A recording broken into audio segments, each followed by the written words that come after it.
ಪತಿಯ ಜೊತೆ ಉಗಾಂಡ ದೇಶದಲ್ಲಿ ನೆಲೆಸಿದ್ದ ಕರ್ನಾಟಕದ ಯುವತಿಯೊಬ್ಬರು ಆತ್ಮಹತ್ಯೆ ಮಾಡಿಕೊಂಡಿರುವ ಘಟನೆ ನಡೆದಿದೆ. ವಿಜಯನಗರ ಜಿಲ್ಲೆಯ 24 ವರ್ಷದ ಬಿಂದು ನೇಣಿಗೆ ಶರಣಾದ ಯುವತಿ ಎಂದು ಗುರುತಿಸಲಾಗಿದೆ.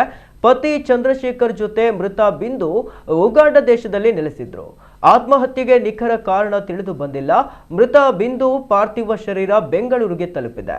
ಘಟನೆಗೆ ಕಾರಣವೇನು ಎಂಬುದರ ಬಗ್ಗೆ ಪೊಲೀಸರು ಸಮಗ್ರವಾಗಿ ತನಿಖೆ ನಡೆಸ್ತಾ ಇದ್ದಾರೆ.